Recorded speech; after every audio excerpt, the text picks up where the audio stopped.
M social media के इस कार्यक्रम में आप सभी का स्वागत है। एक 2 दिवसीय कार्यशाला है।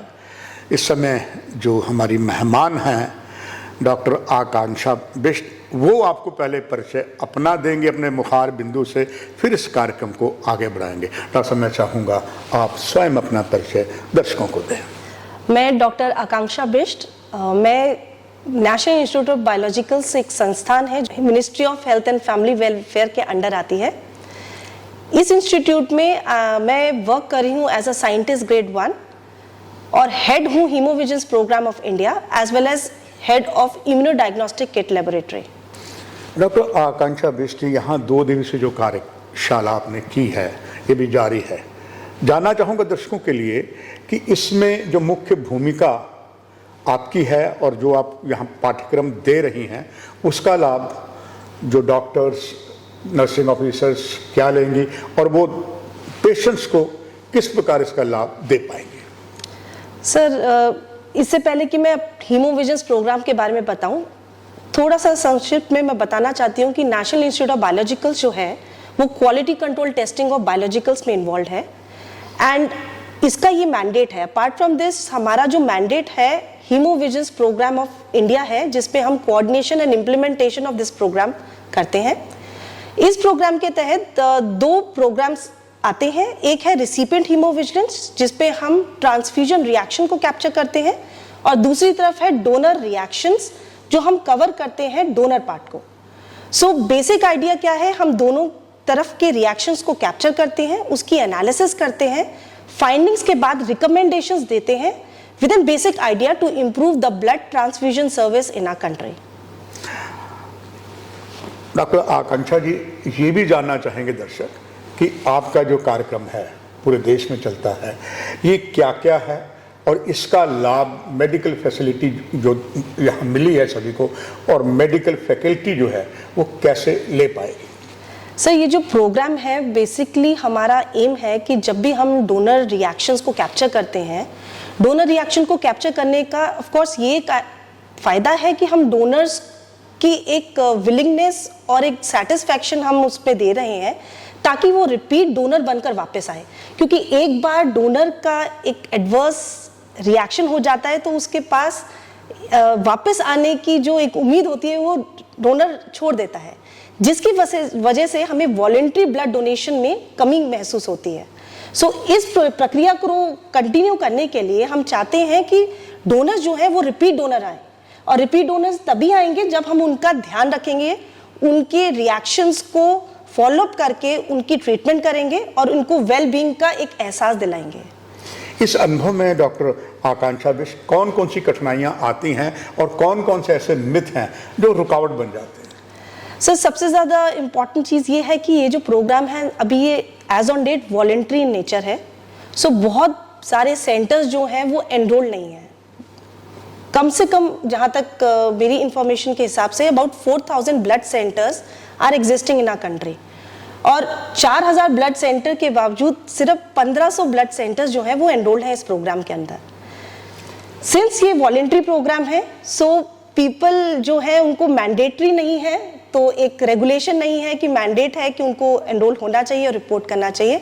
सो ये एक सबसे बड़ा चैलेंज है, जिसकी वजह से अंडर रिपोर्टिंग होती है, और जो एक नेशनल डेटाबेस पे एक नेशनल डेटा आना चाहिए वो रिप्रेजेंट नहीं हो रहा है अपनी। इसके लिए डॉक्टर आकांक्षा बिष्ट क्या क्या किया जा सकता है आपके संगठन के द्वारा और अन्य सरकार की एजेंसियों? इसके द्वारा यही है कि हमें अवेयरनेस प्रोग्राम्स करने चाहिए, जिसके लिए CMEs है, हम न्यूज़लेटर्स बायएनुअल रिलीज करते हैं। आज की CME जैसे हुई है, इस टाइप की CME सारे कंट्री में होनी चाहिए, और लोगों को अवेयरनेस देनी चाहिए कि अगर आप रिपोर्टिंग करेंगे तो ये नॉन प्यूनिटिव है। क्योंकि आधे से ज़्यादा लोगों को ये लगता है कि अगर हम रिएक्शन रिपोर्ट करेंगे तो हमारे अगेंस्ट कोई एक्शन होगा। ये प्रोग्राम नॉन प्यूनिटिव है। और दूसरा जो एक चैलेंज आता है, लोगों को लगता है कि ये डेटा जो है वो कॉन्फिडेंशियल नहीं होगा और हम रिपोर्ट करेंगे और RTI के under the data will be submitted by us. But since RTI के अंदर we are private to third party information, we can't reveal this data. So वो कॉन्फिडेंशियल है, नॉन प्यूनिटिव है, एंड बेसिक आइडिया ये है कि हम इम्प्रूव करना चाहते हैं ब्लड ट्रांसफ्यूजन सर्विसेज के लिए इस कंट्री के। क्योंकि डॉक्टर आपने सही कहा आकांक्षा बिष्ट, रक्तदान महाकल्याण सबसे बड़ा दान यही है। ये जो बीच में हर्डल आ जाती है, इसको आपका संगठन किस तरीके से जो किया अच्छा, और अगर भगवत गीता का जो हम ज्ञान देखें और भी अच्छा होगा, वो कैसे अच्छा होगा दर्शक जानना चाहेंगे। और उसमें विशेष करके एम्स विजयपुर की क्या भूमिका होगी भविष्य में?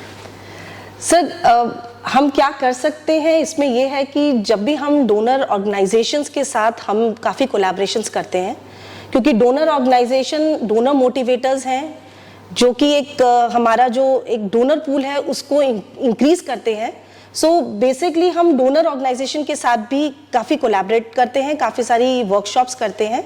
अपार्ट फ्रॉम जो क्लिनिशियन साइड हैं उनसे एक्सपेक्टेड है कि वो ट्रांसफ्यूजन रिएक्शन को रिपोर्ट करें, जिससे कि हम फॉर्मुलेट कर सकें guidelines again to bring the transparency in the system and also to improve the blood transfusion services.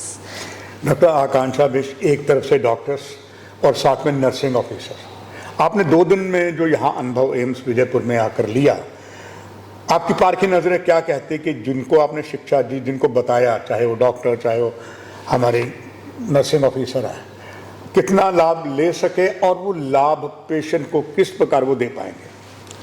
Sir जैसे कि एम्स जम्मू का है, अभी जो मुझे पता चला है अभी वो ब्लड सेंटर स्टेब्लिश होना है, तो व्हाट एक्सपेक्टेड है कि जो हमने क्लिनिशियंस को बताया है वो जब भी यहाँ पे ब्लड सेंटर बनेगा तो वो ट्रांसफ्यूजन रिएक्शन रिपोर्ट करें। एंड नर्सेज को भी हमने बोला है कि कैसे वो इस प्रक्रिया में हेल्प कर सकते हैं। जितने ज़्यादा डेटा आएगा उतना ज़्यादा उनका सिस्टम स्ट्रॉन्ग बनेगा। सिस्टम स्ट्रॉन्ग बनना उनके अपने लिए अच्छा है, बिकॉज वो ट्रांसफ्यूजन सर्विसेज को इम्प्रूव करेंगे अपने। जितना कम रिएक्शन होगा उतना ज़्यादा पेशेंट सेफ्टी पे वो वर्क करेंगे। एंड इट इज़ एक्सपेक्टेड कि जब ये लोगों का ब्लड सेंटर पूरा फंक्शन हो जाएगा, they will be enrolling under haemovigilance programme और रिपोर्टिंग करेंगे अकॉर्डिंगली।